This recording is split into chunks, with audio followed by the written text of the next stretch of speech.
Welcome back to Daybreak and to our 1-hour morning show. Tonight, seems like it just happened yesterday. a community on edge. That's exactly what happened to Jodi. She was happy and laughing one minute, and then the next minute, she was gone. A morning show anchor abducted on her way to work. Hey, we got a guy that's been bragging about Jodi Huisentruit in his cell. 20 years later, the case remains unsolved. It hasn't advanced. The story hasn't advanced. The investigation hasn't advanced. What really happened in the parking lot of this Iowa apartment complex?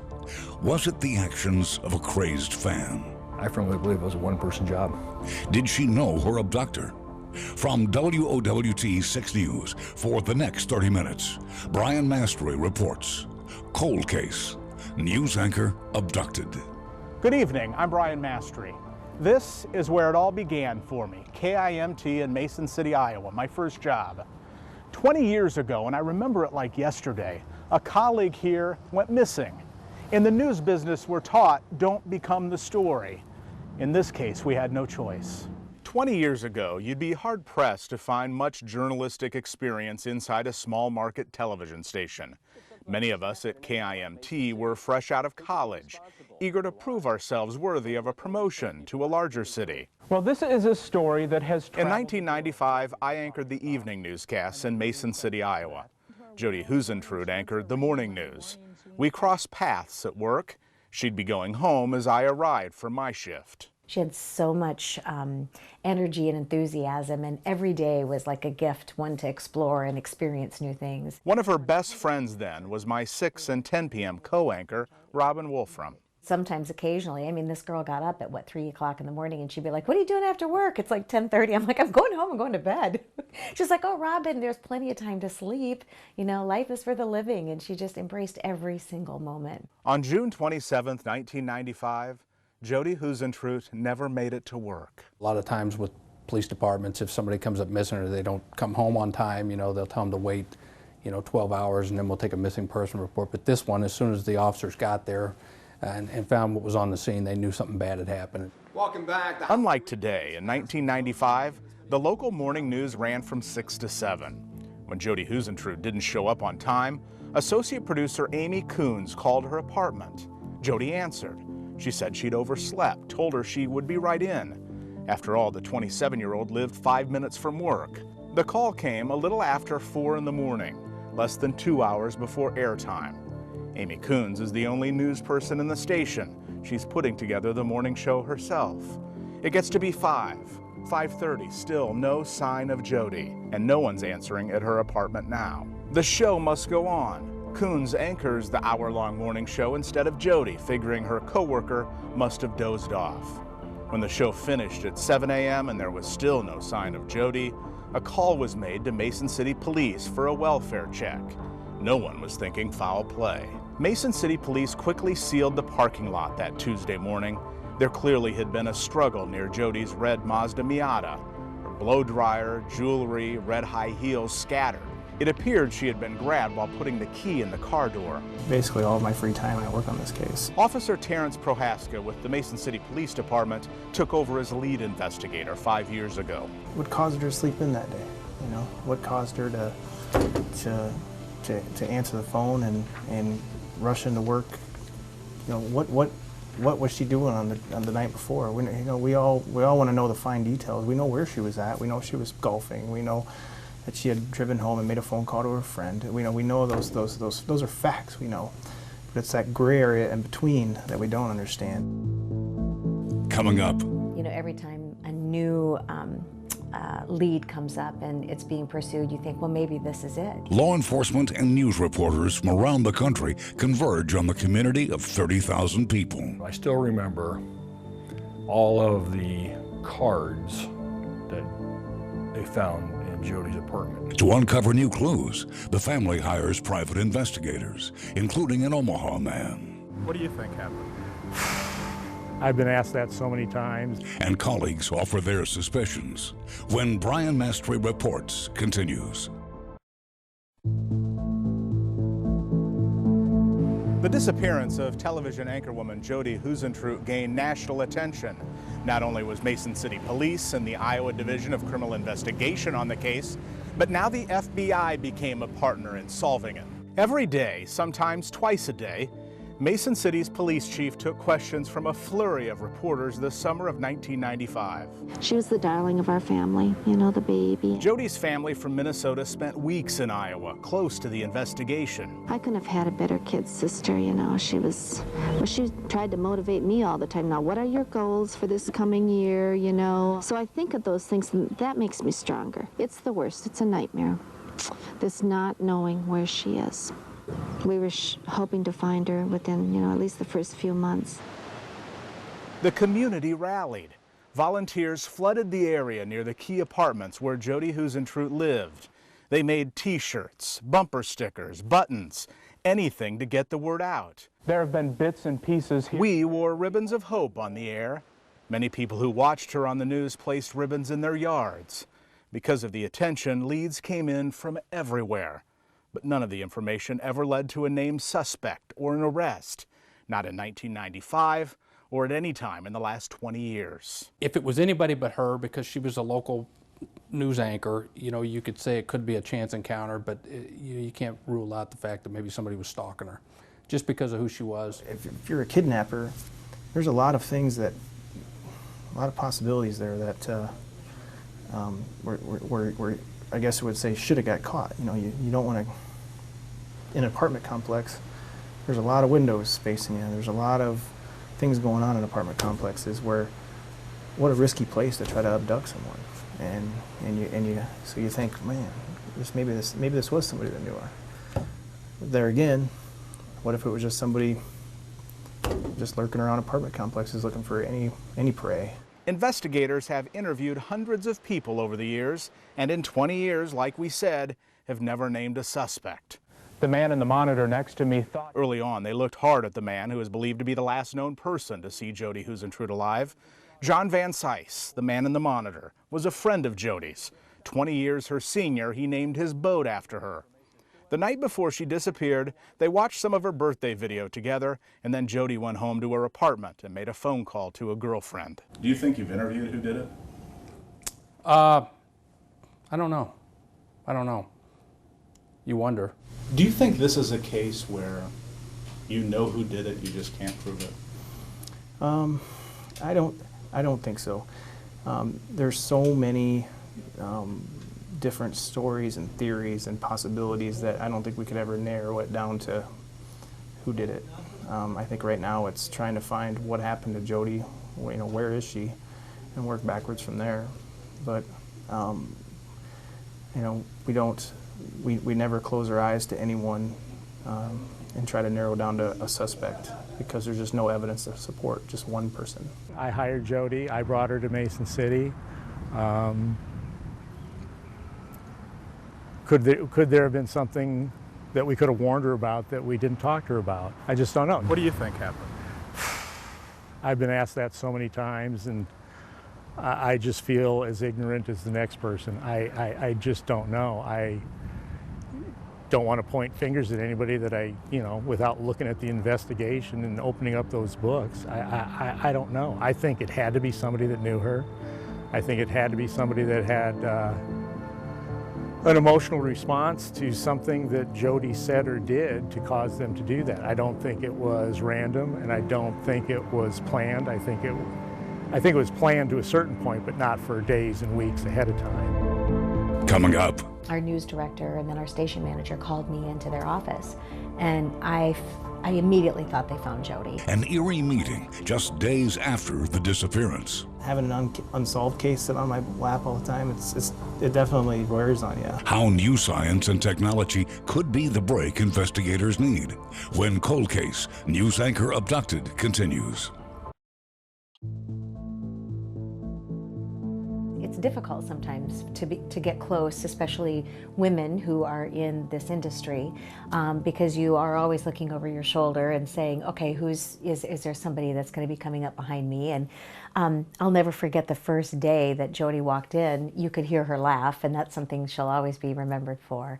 And I thought, oh, I think I like her. She's fun, she's spunky, she's got, you know, some zest, and she has such an energy for life and living. You have a doozy of a time, let me tell you. The case of Jodi Huisentruit, the 27-year-old news anchor who vanished on her way to work, touched not just Mason City and viewers of KIMT, as seen by the huge crowds of people who turned out to volunteer in the search, but the story reached beyond the local broadcast signal for a variety of reasons. A lot of things struck me about the case. Omaha private investigator Doug Jasa and his team started looking into the Huisentruit case early on. A Minnesota private eye hired by her family needed help. He did not have the ability to work in Iowa. He did not have a private investigator's license that would allow him to work in Iowa. Jasa did. We're the private investigators that have been hired by the Huisentruit family. Can we ask you just a few questions? His team spent weeks chasing leads. You know, I still remember all of the cards that they found in Jodi's apartment. And there were birthday cards that, I think there was 50 of them. And we're just reading through them and reading through them and reading through them. You know, people had written very nice notes in the birthday cards. Jodi had turned 27 earlier in the month. I really, really wanted to work desperately on to try to help resolve it. We went door to door in the apartment complex, knocking on all the doors. Talking with different residences about what they may have heard. The lady specifically remembers looking at her clock, knowing exactly what time it was when she heard the scream. But to the frustration of many, no one called 911 after hearing the scream in the early hours of June 27, 1995. And I can still see where the car was parked, and I can still see kind of where the drag marks ended up, and it would have been about 100 feet. A white van became a key component to the investigation. Flyers went up urging the public to be on the lookout. Here's why. By the key apartments here, and there was a white van parked there, had its parking lights on. Is that where Jodi Huisentruit was dragged? To a white van parked in front of her apartment? Do you think in our lifetimes we'll find what happened to her? No. I don't think so. Why? I firmly believe that Jodi's body was more than likely put into a deep hole somewhere not too far from Mason City. In 2001, the courts declared Jodi Huisentruit legally dead, 6 years after her disappearance. We were really close. Jodi's best friend at work lives with the images of reporting the story then. Late tonight, they dredged the Winnebago River behind Jodi's apartment. And at the same time dealing with a personal loss. That transition of still holding out hope and yet finally putting her to rest, in my mind, is what helped bring me a lot of peace and comfort. I think about this so much, Brian. Even 20 years later, I still, because every once in a while they have a special on. And so every time that happens, I think back and think, was there something that I could have seen as her friend? Is there something I should have recognized? Should I have asked her more questions about really what was going on in her life? Wolfram, who left KIMT a few months after Jodi disappeared. I try and remember all the good times and the hearts that Jodi touched. Not a day goes by that I don't think of her. She still vividly remembers being called into a meeting with the station bosses, along with state, federal, and local investigators. And I immediately thought they found Jodi, because I thought, why would all these people be in this office and inviting me in except to maybe share with me this information? But it was that there was talk on the internet, chat rooms. He claimed that he knew who had abducted Jodi, and he was going into detail and some gruesome detail that they shared with me. But the reason why they brought me in was because they said the last thing he communicated was plans are in the works for Robin Wolfram, she's next. And so from that point forward, I had a police escort at home at night. I think I used to look at life through rose-colored glasses all of the time, and that everybody was good, and that everybody had a pure heart, like Jodi, you know? And I think it was the realization that evil exists right next door to good. It's almost like a veil that exists, and you just have to kind of reach your hand across to experience it, and then reach your hand back not to experience it. But sometimes it's not that easy. Coming up, It just drags up a lot of stuff. You file it away. the struggles of living with uncertainty for 20 years, That's a very difficult question to answer, Brian. and where the lead investigator sees the case headed. When Brian Mastre Reports continues.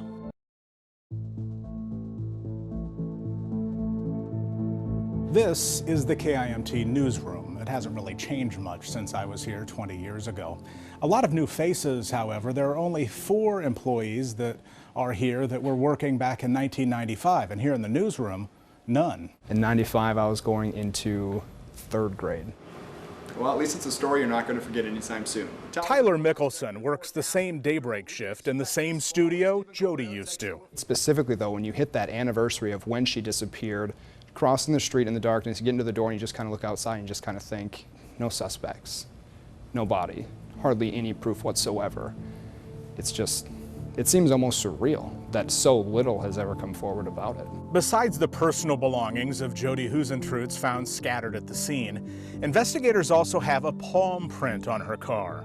So far, no matches. I feel like if it were modern day and if it happened today, that the results would be different just because of technology, social media. One thing is clear, if the abduction happened today, there's no guarantee she would have been found, but investigators would have had more instant leads. At the time back in '95, Facebook was not in existence, Twitter was not in existence.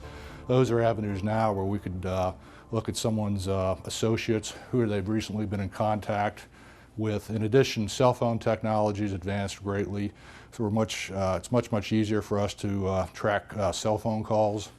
And also there are a lot more video surveillance cameras in existence today than there were 20 years ago. 20 years later, leads still trickle in, a handful every month. More than a decade ago, a team of journalists and retired police officers formed the website findjodi.com, an information clearinghouse to accept and follow leads. Lately, they've asked Iowa investigators to re-examine a man who was in Mason City 20 years ago and now serving time for multiple rapes. There's a wooded area I see on Google Maps north of town with a pond. Have you ever looked in there? You know, we'll get a lot of those type of leads. Psychics still contact Mason City Police. Investigator Prohaska says he checks on all the tips: internet chatter, jailhouse talk, and lately, there's some recent ones that I actually got some follow-up done. Comparing Jodi Huisentruits' information with a database of unidentified women across the country. Most cops don't know this, but there is a lot of unclaimed female Jane Does out there in the network, whether they're fractions of body parts or just simply DNAs, and that's all they have. So we try to compare what we have to all of those. Obviously, we have Jodi Huisentruits' information. We have her DNA, we have her fingerprints, and we have her dental records. We have the sources here to be able to rule out these type of leads that we get, which we get a significant amount of them. Our collective reserve of hope in a case like this naturally dwindles after 20 years, but investigators see it differently. There's always something that can be done. I mean, we've got people that look at it, and with Jodi's case, you know, having a fresh set of eyes look at the stuff that everybody else has done, because you don't want to be the guy that misses something. And then after a while, it's human nature, you have second doubts about your own ability, like, what did I miss? What am I not seeing? Jodi's mother never saw a resolution. She recently died at the age of 91. Her sister Joanne carries the torch now. She had a bright future. We were so looking forward to her reaching her goals and her achievements. So that's tough. When I look at that, I sit and cry.